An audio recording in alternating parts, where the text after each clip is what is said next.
어제 오늘 한동훈 장관과 원희룡 장관은 비대위원장 설에 대해서 어떤 반응들을 보였는지 직접 한번 만나보겠습니다. 장관이 어제 밤에 아니 다른 얘기는 제가 성남시 알겠습니다. 정책으로 왔기 때문에 네네, 감사합니다. 성남시라서 제가 그 얘기할 게 아니니까 조금 죄송합니다. 미안합니다. 현재 국민의힘 상황 좀 어떻게 진단하시나요? 매우 절박합니다.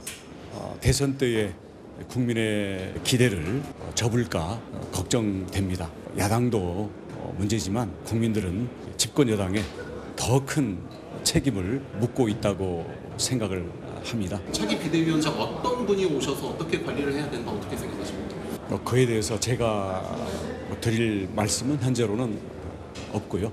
반성 위에 국민들의 기대를 다시 살릴 수 있는 변화를 깊고 넓고 빠르게 해낼 수 있어야 된다고 생각합니다.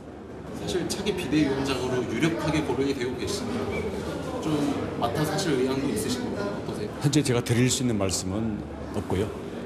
변화가 절박한 만큼 그에 따른 모든 변화가 이루어져야 된다고 생각합니다. 근본적인 문제가 수직적인 당정 관계에 있는 게 아니냐라고 주장하시는 분들이 많으신데 더 들어간 문제들은 말씀드릴 기회가 따로 있을 것으로 생각합니다. 원 장관도 조심스럽고 신중할 수밖에 없는데 본인 헌신 희생은 강조했지만 실제로 비대위원장에 대한 제안이나 혹은 이런 거에 대해서는 실제로 물밑에서 어떤 일이 있었는지는 아직 저희가 드러나지 않았으니까. 그래서 또 얘기 나오는 건 인요한 비대위원장, 한동훈 장관, 원희룡 장관, 선대위원장, 삼각편대 뭐 여러 가지 얘기 나오는데 그 여선 행정관 오래 기다리셨어요. 여영 장관을 보셨을 때 상대당으로서 누가 가장 두려운 비대위원장이라고 생각하십니까? 제가 보기에는 뭐 민주당을 가장 잘 아는 민주당 당대표까지 지내신 김한길 국민통합위원장이 비대위원장으로 가고 한동훈 원희룡 장관은 뭐 선대위원장으로 하는 이 삼각편대가 사실은 가장 좀 두려운 그림인 것 같습니다.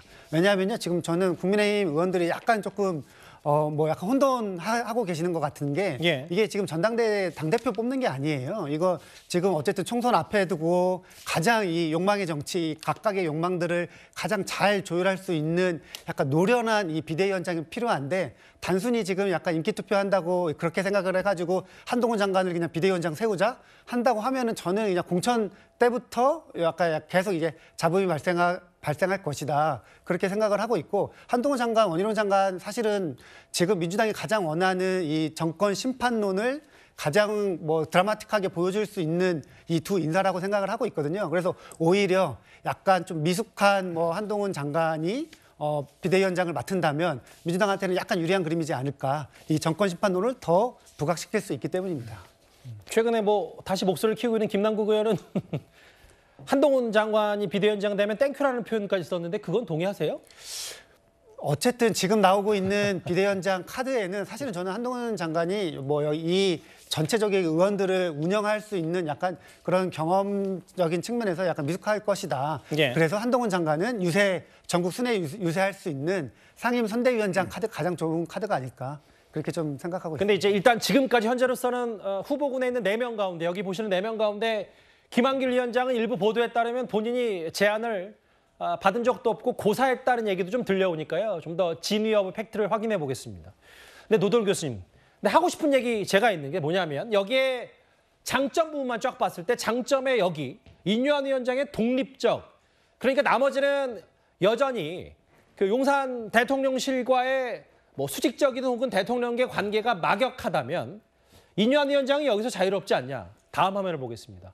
오늘 나경원 전 의원이 뭐라고 했냐면 당정 관계가 변화되고 그게 전제가 되어야 비대위 구성도 효과적이다. 이대로라면 뭐 김기현 전 대표 혹은 과거에 여러 윤심 논란이 있었던 이거 타파하지 못하면 비대위원장 누가 바꿔도 국민의힘 혁신 안 된다. 뭐 이런 표현을 썼어요. 동의하십니까? 그럼요. 근데 우선 전 나경원 의원을 보니까 지난번 전당대회가 생각나네요. 3월 달에. 전당대회 때도 우리가 여러 사람 아마 그랬을 겁니다.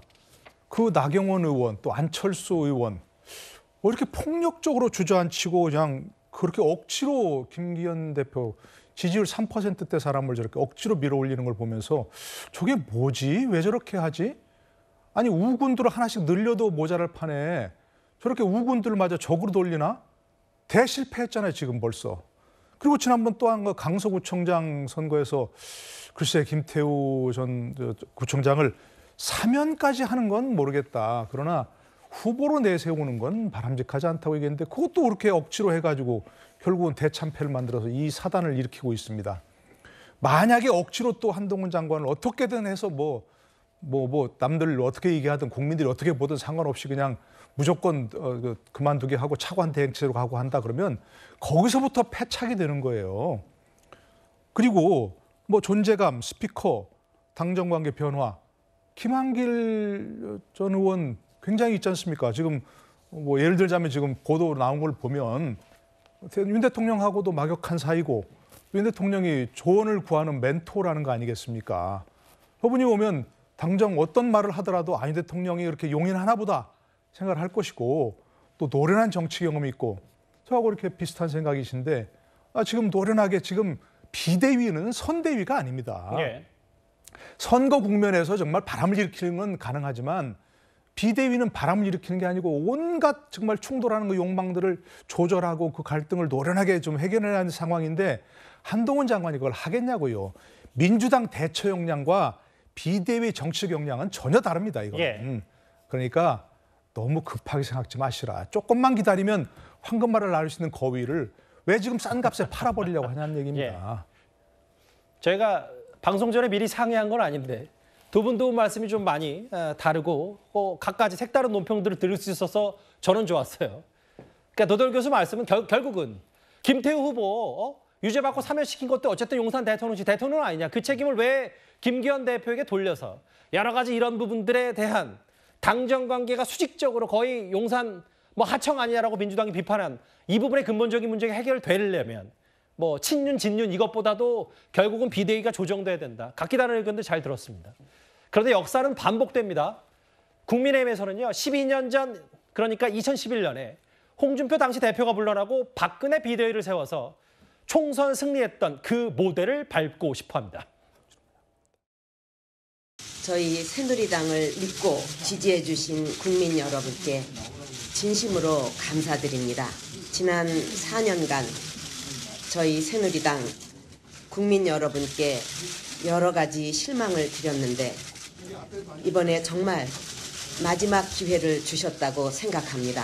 새누리당이 절체절명의 위기에서 비대위를 만들고 어렵고 힘든 길을 걸어온 지 100일이 넘었습니다.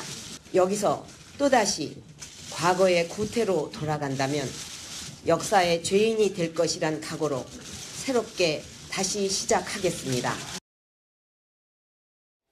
보수 진영의 비대위 성공사를 하면 단연 떠오르는 게 바로 2011년 사례입니다. 당시 서울시장 보궐선거 패배 책임을 묻고 홍준표 대표가 사퇴를 했는데 이때도 딱 총선이 4개월 남았어요. 당시 박근혜 비대위가 전권을 행사했고 새누리당의 이름, 색깔도 바꾼 걸로 기억나는데 당시 김종인, 이상돈, 여기 또 이준석 전 대표도 나고요. 외부 인사를 영입하면서 152석을 얻으며 승리했다. 당시와 지금, 이현정 의원 당시 기억 잘 하실 텐데 어떤 공통점이 있고 어떤 차이점이 있다고 보세요? 결국 이제 박근혜 대통령 전 당시 비대위원장의 등장은 어쩌면 미래 권력의 등장이라고 봐도 될 겁니다. 그렇기 때문에 그만큼 어떤 이 발언이나 여러 가지 권한에 있어서 집중이 됐죠. 자, 그러다 보니 이제 공천이라든지 이런 데 정권을 행사했습니다.